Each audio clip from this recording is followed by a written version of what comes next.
Just like to show you a couple of tips on how to mask up a window.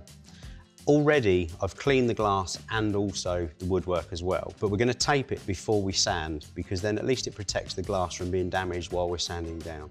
So if we get our tape, give yourself around about a 50mm gap between the end and your thumb.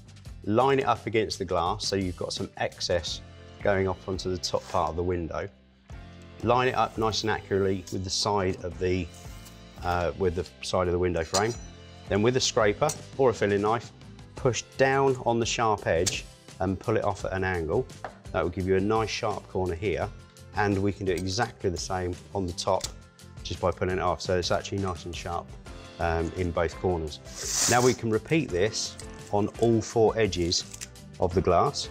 On the right hand side, we don't need to worry about cutting it into the corner. So what we can do is reduce the amount of waste of tape we use by maintaining a nice sharp corner all the way through.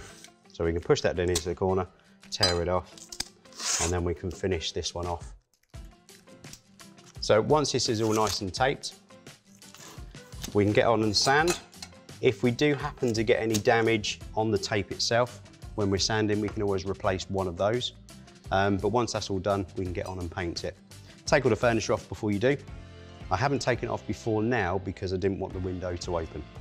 So we're ready to go.